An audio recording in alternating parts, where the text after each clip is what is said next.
দেখুন হ্যাঁ না, একটা একটা আমরা 7 দিনে যদি একটা করে মনে রাখি না, 7টা কথা মনে থাকবে, তাই না? এবার দেখুন আমরা টাইম নিচ্ছি 1 ঘন্টা, তাই না? এবার 1 ঘন্টার মধ্যে দেখুন, এবার আমরা যদি প্রশ্ন করি, ধরেন 5 জন প্রশ্ন করলাম 5টা না, এবার 5টা প্রশ্ন ক্লিয়ার করতে করতে আমরা 1 ঘন্টা ধরেন আবার কেউ এবার 1 ঘন্টা টাইমটা কিন্তু আমাদের এদিকে চলে গেল। তার থেকে আমাদের একটা কাজ করি, আমরা আগে আমরা শুনি, যেটা আমরা শুনছি এখানে সবাই সেটা শুনি, হ্যাঁ না? শোনার পরে লাস্ট দিন যেটা থাকবে, লাস্ট দিন শুধু এটাই থাকবে যার যেটা প্রশ্ন থাকবে ওটা ক্লিয়ার করা, হ্যাঁ না? আর প্রত্যেকদিন যদি আমরা প্রশ্ন উত্তর যাই তাহলে কি হবে, যদি আমরা বুঝতে না পারি ওটা আবার বলবো, বুঝবো। আর যদি মনে করেন আপনি একটা বললেন, এবার দাদা একটা বললো, হ্যাঁ না, ওই কাকিমা একটা বললো, তাহলে কি হবে, এভাবে করতে করতে 1 ঘন্টার বেশি টাইম ওটাতেই চলে যাবে, আর যেটা আমরা শুনবো সেটা হ্যাঁ। এবার হচ্ছে আপনি যেটা বললেন খুব সুন্দর, যে নারায়ণের বাবাকে কালকে আমরা বলছি কিন্তু উত্তর দেওয়া হয় নাই, তো ওটা আমরা দিব, হ্যাঁ না? তো এবার দেখুন যতক্ষণ সবাই না আসে, তো আপনি যখন বললেন না এক কান দিয়ে ঢুকে আর এক কান দিয়ে বের হয়ে যাবে, তো একটা কাহিনী মনে পড়ে গেলে আমি ওটা দিয়ে শুরু করি, হ্যাঁ না?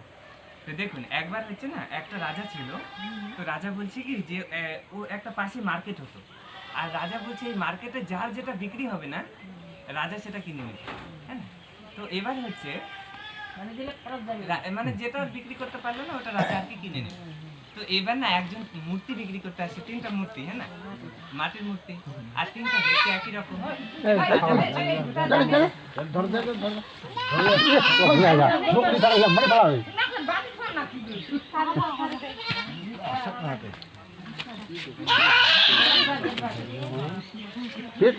ঘুরতে ঘুরতে পেট না দেওয়া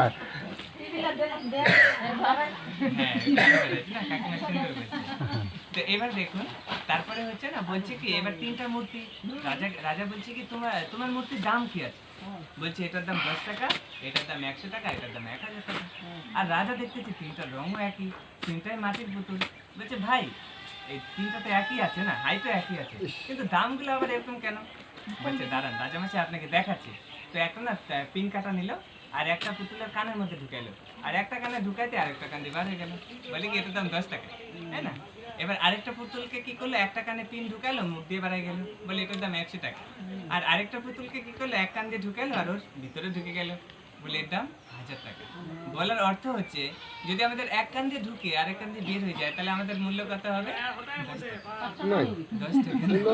আর অনেকে আছে কি শুনলাম, শুনে বললাম না না জ্ঞানটা তো খুব ভালো, আমি আসবো না, কিন্তু আমি অন্যকে বলছি না না খুব ভালো আছে, যাও যাও যাও শোনো, হ্যাঁ না, ওর দাম 100 টাকা। আর যে হচ্ছে শুনছে আর পুরো না ধারণ হোক, কিছুটা হলেও ধারণ করছে, হ্যাঁ না, ওর দাম হচ্ছে 1000 টাকা। মানে যে সময় নিল না। তো এবার দেখুন কালকে আমরা শুনছিলাম, দিদিও বলছিল, হ্যাঁ না, যে হচ্ছে দেখুন যেটাই আমরা শুনছি এটা আমাদের কোনো জ্ঞান না, স্বয়ং ভগবানের দেয়া শোনানো জ্ঞান। আমরা আপনাদেরকে খালি যেমন কি হয় মাইক হয় না, কোথাও ভাষণ হয় তো মাইক্রোফোন সামনে রাখে না, তো দেখুন কার কামাল থাকে, যে বলে তার মাইক্রোফোন তো শুধু আওয়াজটাকে জোরে করে না, ঠিক সেরকম আমরা ভগবানের মাইক্রোফোনই ভাবতে পারি। তো দেখুন কালকে আমরা দেখছিলাম, যতক্ষণ সবাই না আসে একটু আলোচনা করি এর উপরে, তারপরে আজকে টপিকে যাব। তো দেখুন কালকে আমরা দেখছিলাম কি যে আমরা হচ্ছে শরীর না, এই শরীরকে চালানো একটা শক্তি যাকে আমরা আত্মা বলি, হ্যাঁ না? যেমন একটা গাড়িকে চালানোর জন্য ড্রাইভারের প্রয়োজন হয়, গাড়িকে ড্রাইভার চালানো কী হবে, একটা ড্রাইভারের সিট থাকে না, একটা সিটে বসে তারপর গাড়িকে পুরো মেনটেন করে, ঠিক সেরকমভাবে আমাদের শরীরটা একটা গাড়ি, আর এই শরীররূপী গাড়িতে ড্রাইভার হচ্ছে আত্মা। আত্মারও তো নির্দিষ্ট একটা জায়গা আছে এই শরীরে বসে থাকে, আত্মারও তো নির্দিষ্ট জায়গা আছে না বসে, আত্মা কোথায় থাকে আমাদের? কোনো তো একটা জায়গা আছে, এখানে বসে আত্মা পুরো শরীরটাকে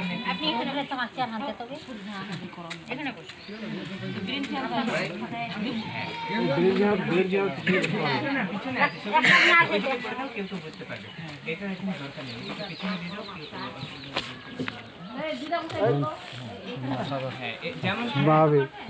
সময় পাবো হলে এখানে থেকে দেখুন সবারটাই শুনবো, তাই না? তারপর ক্লিয়ার করবো, তাই না? দেখো খুব সুন্দর বললো, তাই না? যেমন ঠাকুমা বললো আত্মা এখানে থাকে, তাই না? এবার আপনাদের মতে আত্মা কোথায়? দেখুন আমরা এখানে ডিসকাস করছি, হ্যাঁ না, সবাই তো শুনবো, কেন থাকে আর কেন থাকে না দুটাই জানতে হবে না?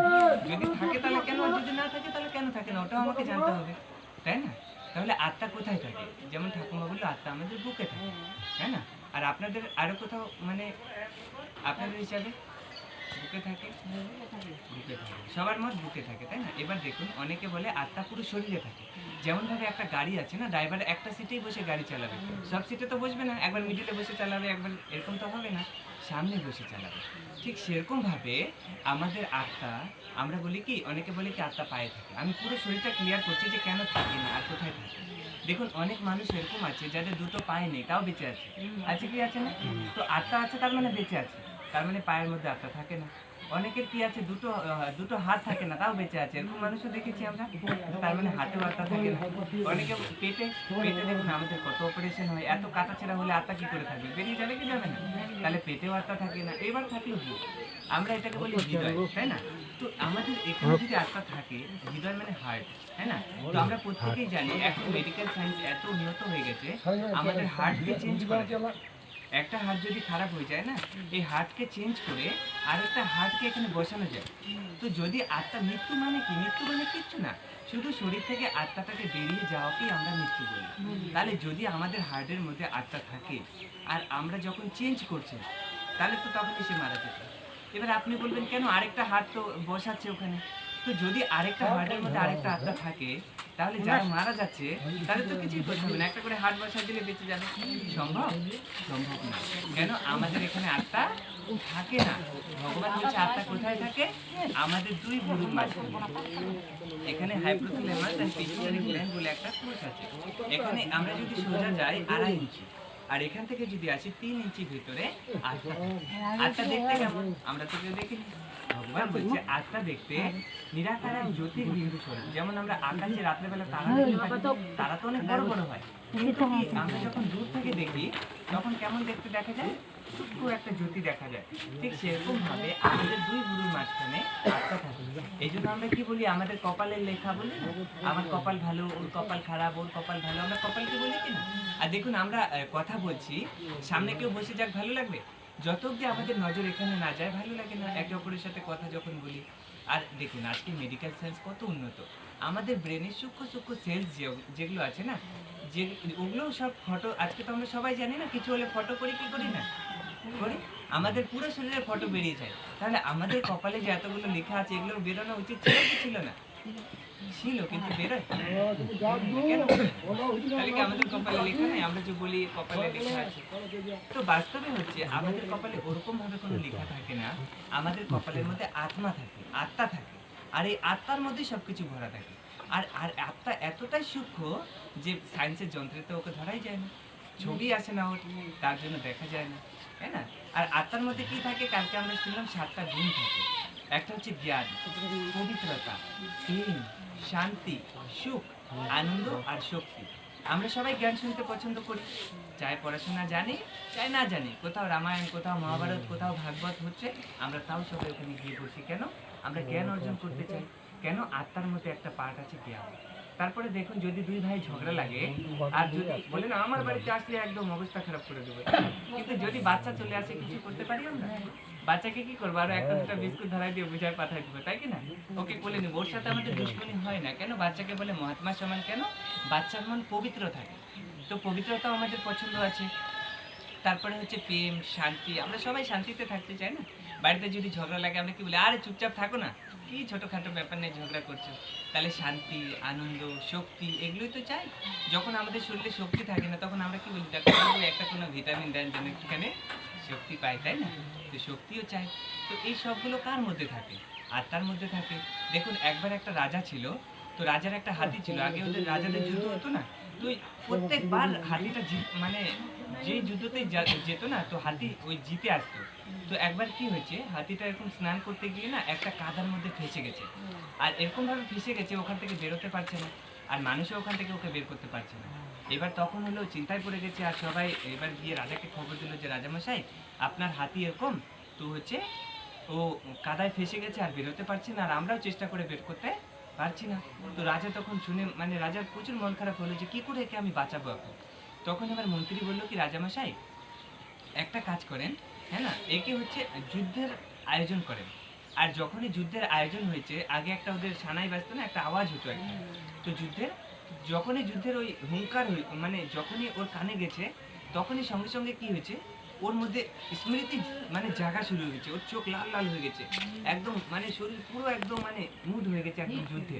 তো তখন কি হয়েছে, ও একদম ওখান থেকে এক ছলাঙে একদম উঠে চলে আসছে। বলার অর্থ হচ্ছে শক্তি তো শরীরে কাজ করছিল না, কিন্তু কোন শক্তি কাজ করলো? মনের শক্তি কাজ করলো না? ঠিক সেরকম ভাবে আমাদের মনের মধ্যে দেখুন, অনেক লোককে দেখে মনে হয় অনেক শক্তিশালী আছে, হাড্ডাগাড্ডা আছে, অনেক বড় কাজ করে নিচ্ছে, দেখুন ছোটখাটো কাজও করতে পারে না। অনেক লোককে দেখে মনে হয় তো কিছুই করতে পারবে না, বড় বড় বোঝা মাথায় উঠে নিয়ে চলে যাচ্ছে, যাচ্ছে কি যাচ্ছে না। তো শক্তি মনের মধ্যে থাকে, শরীরের মধ্যে থাকে, কিন্তু মেন হচ্ছে মনের মধ্যে থাকে আমাদের। আমরা বলি না মন, আমার মন খারাপ, মন ভালো না, মন কোথায় থাকে? বলি না আজকে আমার মন কাজ করে, মনটা ভালো নয় তো, উদাস উদাস লাগছে, মন ভালো নয়, মন কোথায় থাকে? বলি এই বাচ্চাটার বুদ্ধি খারাপ, বুদ্ধি কোথায় থাকে? সংস্কার কোথায় থাকে? এই মন, বুদ্ধি, সংস্কার, আত্মার তিনটা পার্ট। যেমন আমাদের এই শরীরের মধ্যে সব কিছুর প্রয়োজন আছে, তারপরেও তিনটা মুখ্য পার্ট আছে, একটা হচ্ছে হার্ট, একটা হচ্ছে লিভার, একটা হচ্ছে কিডনি। প্রয়োজন সব কিছুর আছে, কিন্তু মুখ্য ওই তিনটা পার্ট আছে। ঠিক সেরকমভাবে আত্মার তিনটা মুখ্য পার্ট হচ্ছে, একটা হচ্ছে মন, একটা হচ্ছে বুদ্ধি, আর একটা হচ্ছে সংস্কার। আত্মা কোথায় থাকে আমাদের শরীরে? কপালে থাকে, হ্যাঁ না? দেখতে জ্যোতিবিন্দু স্বরূপ। এবার আমরা দেখব যে আত্মা, কালকে আমরা দেখলাম, এটা খালি এই জন্য রিভাইজ করছি যে আরো দু একজন আসছে ততক্ষণ। এবার দেখুন, কালকে দিদি আমাদেরকে দেখালো, আমরাও দেখলাম, তাই না? তো হচ্ছে আরেকবার রিভাইজ করছি। কালকে আমরা দেখলাম আমরা কোথা থেকে আসছি। এটা যদি আমরা বলি না, এটা হচ্ছে রঙ্গমঞ্চ, এই সৃষ্টিটাকে কি বলি? নাট্যশালা, মুসাফির খানা। তাহলে এটা যদি রঙ্গমঞ্চ হয়, নাট্যশালা হয়, এটা তো আমার বাড়ি না। তাহলে আমার বাড়ি কোথায়? আমি কোথা থেকে আসছি? যখন আমরা নাটক করি, কেউ রাম সাজে, কেউ হনুমান সাজে, কেউ সীতা সাজে, আবার বাড়ি যাওয়ার সময় তো আমরা ওগুলো সেজে বাড়ি যাই না, ওগুলো আবার কস্টিউম চেঞ্জ করে আবার করি, তাই না? তো ঠিক সেরকম ভাবে এটা যদি রঙ্গমঞ্চ হয়, আর সত্যি এটা রঙ্গমঞ্চ, নাট্যশালা। দেখুন আজকে আপনি কত রোল প্লে করছেন, ছেলের সামনে যাবেন বলবে মা, তাই না? আমরা যখন স্বামীর সামনে যাবেন বলবে আমার ওয়াইফ এসে, নাতির সামনে যান বলে আমার ঠাকুমা এসে। কত রোল আমরা সেকেন্ড সেকেন্ড সেকেন্ড প্লে করছি। দেখুন কত সুন্দর এই সৃষ্টিতে একটা নাটক ভগবান তৈরি করছে, যেখানে আমরা কতজন বসে আছি। দেখুন কারো চেহারার সাথে কারো চেহারা মিল আছে? সবার চেহারা আলাদা। আমরা সবাই এক পিস স্যাম্পল পাঠাচ্ছে ভগবান, হ্যাঁ না? তো হচ্ছে এটা হচ্ছে পৃথিবী, যেখানে আমরা সবাই বসবাস করছি, যেখানে আওয়াজে আমরা কথা বলছি। এর উপরে কি আছে? সূর্য, তারা, চাঁদ, তাই না? আজকে সায়েন্স কত অব্দি গেছে, এখন তো চাঁদে পৌঁছায় গেছে সায়েন্স, তাই না? তো তো এর উপরে কি আছে? নীল রঙের আকাশকে পার করে একটা সাদা রঙের আকাশ আছে। যেমন আমাদের শরীর আছে না, শরীরের মধ্যে আত্মা আছে। তো আত্মা দুটো শরীরের মধ্যে আছে, একটা হচ্ছে এই রক্ত মাংসের শরীর, আর এর ভেতরে আমাদের একটা করে লাইটের শরীর আছে। যেমন ভাবে হচ্ছে আমরা যখন চলাফেরা করি একটা ছায়া পড়ে না, তো ঠিক সেরকম ভাবে আমাদের এই শরীরের ভিতরে একটা সূক্ষ্ম লাইটের শরীর আছে, হ্যাঁ না? তো আত্মা ঠিক সেরকম ভাবে এখানে তিন দেবতা আছে, যাদের আমাদের মতো রক্ত মাংসের শরীর নাই, কিন্তু লাইটের শরীর আছে। এদেরকে বলা হয় দেবতা। তো ব্রহ্মা, বিষ্ণু, শঙ্কর, তিন দেবতা। এটাকে বলা হয় স্থূল বতন, এটাকে বলা হয় সূক্ষ্ম বতন। সূক্ষ্ম বতন মানে যেখানে সূক্ষ্ম শরীর নিয়ে আছে, আর এর উপরে আছে মূল বতন মানে পরম ধাম। এই নীল রঙের আকাশকে পার করে সাদা রঙের আকাশ মানে একটা দুনিয়া, যেখানে তিন দেবতা থাকে। তার উপরে কে থাকে? তার উপরে পরম ধাম, যেটাকে শ্রীমদ্ ভাগবত গীতাতে পরম ধাম বলছে। দেখতে পাচ্ছেন সবাই ছবি? তো এই পরম ধামে এটা হচ্ছে আমাদের আত্মার ঘর। এই জন্য আমরা জানতে অজান্তে কি বলি? উপরওয়ালাই ভরসা, না? উপরওয়ালা বলে না, উপরওয়ালা কত উপরে থাকে, এই উপরে থাকে, হ্যাঁ না? এটা হচ্ছে, এইটাই হলো আমাদের আত্মাদের ঘর। এখান থেকে আমরা এখানে নাটক করতে পারি, হ্যাঁ না? যেমন ভাবে কি আছে, একটা যদি আপনি দোতলা বা একতলা ছাদের উপরে ধরেন বাচ্চাকে নিয়ে আছেন, আর নিচে ওর বয়সের বাচ্চাগুলো খেলাধুলা করছে, তো আপনার বাচ্চা কি বলবে? আমিও খেলতে যাব। আর আপনি জানবেন যে খেলতে গেলে তো আবার মারামারি করবে, আবার চোট পাবে, পড়ে যাবে, তার থেকে এখানেই থাক। আপনি ওকে কি বলবেন? তোমার ঘরে অনেক খেলনা আছে, তুমি এখানেই খেলো, নিচে যেতে হবে না। কিন্তু বারবার যখন রিকোয়েস্ট করবে তখন আপনি তোকে ছাড়বেন। কিন্তু আপনার তো আরও কাজ আছে, ওর পিছনে তো সারাদিন থাকতে পারবেন না। তখন বললো কান্নাকাটি করলে কিন্তু আমি যেতে পারবো না, হ্যাঁ না? আমি কিন্তু এখন আনতে যেতে পারবো না। তখন বললো কোনো ব্যাপার না। তো ভগবানও যখন আমরা এই সৃষ্টিতে এসেছিলাম, ভগবান বলছে বাচ্চা এখন তোমাকে যেতে হবে না। আর দ্বিতীয় ব্যাপার, আত্মা একটা কলাকার, তো কলাকার যে ওর ওই কলাকে প্রদর্শন করার জন্য স্টেজ চাই। তো এই সৃষ্টিটা হচ্ছে স্টেজ, তাই না? তো এবার ভগবান বলছে বাচ্চা তোমরা এখানে আছো, ভালো আছো, নাটক। আমরা বলছি না ভগবান, আমরা যাবোই, আমরা ডিস্টার্ব করবো না, হ্যাঁ না? আর ভগবান বলছে দেখো বাচ্চা, আমি তখন আনতে যাবো যখন যখন ধর্মের একটি গ্লানি হবে, যখন ধর্মের নামে পাপাচার ভ্রষ্টাচার হবে। আজকে দেখুন হচ্ছে না, ধর্মের নামে ব্যবসা হচ্ছে। আজকে পূজা হচ্ছে, হ্যাঁ না, আমরা বলি দুর্গা ঠাকুর দেখতে যাচ্ছি, সত্যি কি আমরা দুর্গা ঠাকুর দেখতে চাই? যাচ্ছি প্যান্ডেল দেখতে না, প্র্যাকটিক্যাল যেটা না। আজকে ছোট প্যান্ডেল যেখানে থাকে কেউ ঢুকেই না, কেউ ঢুকে না। বড় বড় প্যান্ডেল যেখানে আছে বলে দুর্গা ঠাকুর দেখতে যাচ্ছি, নাম হচ্ছে ঠাকুর, আর দেখতে যাচ্ছি বিশেষ করে প্যান্ডেল, লাইটিং, এগুলোই তো না, তাই না? আর পুজো কি করে করছি? চাঁদা দিতেই হবে, না দিলে মারপিট করে চাঁদা নিচ্ছে, তাই না? ভগবান কি এরকম ভাবে সন্তুষ্ট হবে? হবে না। না তো পাপাচার ভ্রষ্টাচার তো হচ্ছে না, গ্লানি হচ্ছে। তো এটাই তো সেই সময়। আজকে বিচার করেন তো, আজকে থেকে 20 বছর আগে কি দুনিয়াটা এরকম পাপাচার ছিল? কতটা, এতটা ছিল না যখন আপনাদের, তাই না? তো দেখুন আজকে কোথায় চলে গেছে। তো এটাই তো সেই সময়। তো আজকে আমরা দেখব, তো সেই ভগবানের বায়দা অনুযায়ী ভগবান বলছে যখন রোডপতি আর করোড়পতি দুইজনই যখন একই সুরে ভগবানকে ডাকবে, তখন ভগবান এই সৃষ্টিতে অবতরিত হবে। আর ভগবান এখন এই সৃষ্টিতে অবতরিত হয়ে গেছে, হ্যাঁ না? কেন? এখন দেখুন রোডপতির আজকে নিজের খাওয়া নেই, থাকার জায়গা নেই, তার জন্য কষ্টে ভগবানকে ডাকছে। আর করোড়পতির ঘরে ঘর ভর্তি খাবার আছে, কিন্তু খেতে পারছে না, blood pressure, high pressure, sugar, কত কিছু আছে না। তো এবার দেখুন বলছে, ডাক্তার বলছে বেশি খেলে কি হবে? খেতে পারো, অসুবিধা নাই, কিন্তু কি হবে? তাড়াতাড়ি মরণ হবে, হ্যাঁ না? তো এই জন্য খেতেও পারছে না, থাকার পরেও খেতে পারছে না, তো দুজনেরই, হ্যাঁ, তো আত্মা বার হয়ে যাবে। তো দুজনেরই অবস্থা একই রকম আছে। তো এই সেই সময় ভগবান এসে আমাদেরকে আবার বলছে, যেমন সারাদিন খেলাধুলার পরে মা বাবা কি করে? বাচ্চাকে আবার ধুয়ে পরিষ্কার করে গা মুছিয়ে আবার বিছানায় নিয়ে যায় না? তো ভগবানও জানে যখন আমি এদেরকে খেলতে ছাড়ছি তো নোংরা তো হবেই, হ্যাঁ না? কত কিছু লাগবে। তো আমরাও জন্মান্তর অনেক কিছু পাপ টাপ করছি। এবার ভগবান বলছে, বাচ্চা তোমরা ওগুলো আবার সব ভুলে আমি তোমাদেরকে আবার ওগুলো পরিষ্কার করে আবার ঘরে নিয়ে যাওয়ার জন্য এসেছি, হ্যাঁ না? তো তার আগে আমাকে তো জানতে হবে যে ভগবান, ভগবান কথার অর্থ কি? আমরা বাংলাতে বলি ভগবান, হিন্দিতেও বলে ভগবান, আর ইংরেজিতে বলে গড, তাই না? তো ভগবান কথার মানে কি আর গড কথার মানে কি, তাই না? তো তার আগে আমরা দেখি ভগবান কাকে মানে। তো দেখুন,